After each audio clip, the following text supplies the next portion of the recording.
Coin box. అసలు వీటిని use చేయని వాళ్ళు ఉండరు మన జనరేషన్ బ్యాచ్లో. ఇప్పుడంటే మొబైల్స్ వచ్చేసి ఫటాఫట్ కాల్స్ అండ్ మెసేజెస్ చేసేసుకుంటున్నాం, కానీ అప్పుడు ఎవరితోనైనా మాట్లాడాలంటే కాయిన్ బాక్స్లే దిక్కు. షాప్కి వెళ్ళి 5 రూపీసో 10 రూపీసో ఇచ్చి 1 రూపీ కాయిన్స్ తీసుకుని కాల్స్ చేసుకోవడం.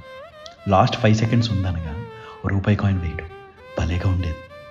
ఈ కాయిన్ బాక్స్ విలువ హాస్టల్లో ఉండి చదువుకుంటూ వారానికి ఒకసారి ఇంటికి కాల్ చేసే వాళ్ళకి బాగా తెలుస్తుంది. ఇంకా అప్పట్లో మన క్లాస్లో నచ్చిన అమ్మాయి ఇంటికి కాల్ చేసి ముందు 2-3 మిస్డ్ కాల్స్ ఇవ్వడం, వాళ్ళ నాన్న ఎత్తారేమో అని భయం. ఇంకా అమ్మాయి లిఫ్ట్ చేస్తే ధైర్యం తెచ్చుకుని తనతో 2 ముక్కలు మాట్లాడేసరికి టైం అయిపోతుందని బీప్ సౌండ్.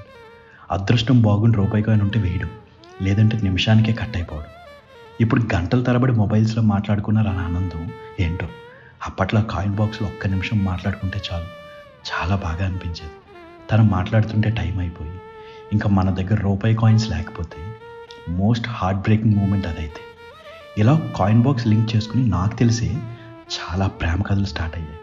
వాటిలో కొన్ని ప్రేమ కథల్ని పెళ్లి వరకు చేర్చింది, కొన్ని కథలను మధ్యలోనే ఆపేసింది ఈ కాయిన్ బాక్స్. అలా ఎన్ని ప్రేమ కథలకు సాక్ష్యమో కదా ఈ కాయిన్ బాక్స్. మీకు ఏమైనా కాయిన్ బాక్స్ స్టోరీస్ ఉంటే కామెంట్స్లో షేర్ చేసుకోండి. ఉంటా అండి ఇట్లు.